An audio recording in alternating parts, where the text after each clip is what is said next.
You had a great year last year in terms of the share price. So obviously, shareholders, the share register must be quite pleased with your performance. I know you're excited, obviously, about the ore sorter here, but you're obviously more excited about bringing Coringa into production. You're off to Brazil tomorrow, you tell me, before we started the call.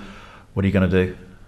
Well, we're closing in on our sort of 3-year. We're redoing it. We're updating our mine plans and our resource estimations. So that's basically what I'm going down there to actually sort of oversee, have a good look at that. We've got some exciting drilling going on at Sao Chico. I just want to make sure we can get as much of those results into this resource estimate. We've just there will be an update coming out too. We've had a very couple of intersections on the third step outs yet. That's not public yet. The results aren't quite in the official results, but certainly it's looking very good. We've got some very nice looking intersection visual at this moment in time. So I'm going to be looking all of that.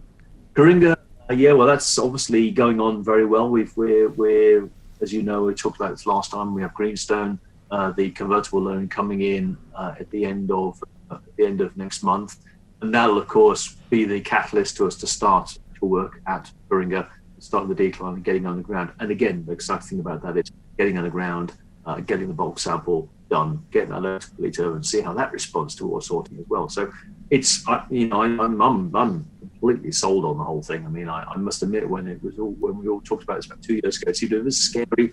Spend what was basically going to amount to $2 million on something like this was, well, I don't want it just to be a technical success. We really hope it works. It's got to work, and I think completely sold. I think it's going to be a paradigm shift in this part of the world with all of these sulfide hosted gold deposits.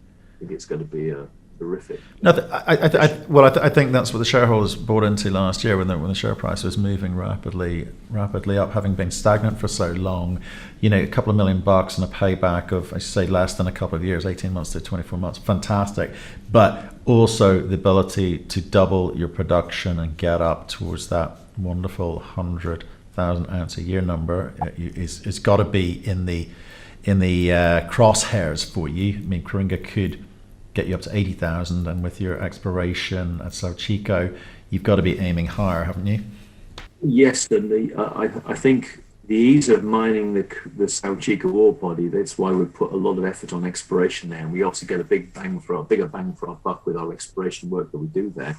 If we do get a bit of a tiger by the tail there, and at the same time, the space that we're liberating by cleaning up the Palito ore creates more space to put through more Sao Chico ore, but we're not dismissing the possibility of being able to sort Sao Chico ore as well. It might be a different way of doing it, but we are beginning to get some pretty good results on that. So these 3 deposits, Coringa, Sao Chico, and Palito, as being sortable, that's in the end.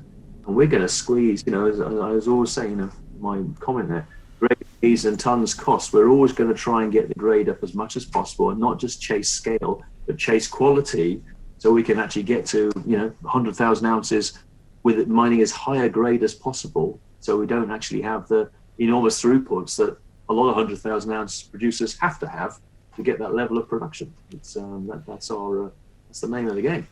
And that's the focus for this year, or have you got more surprises on the horizon?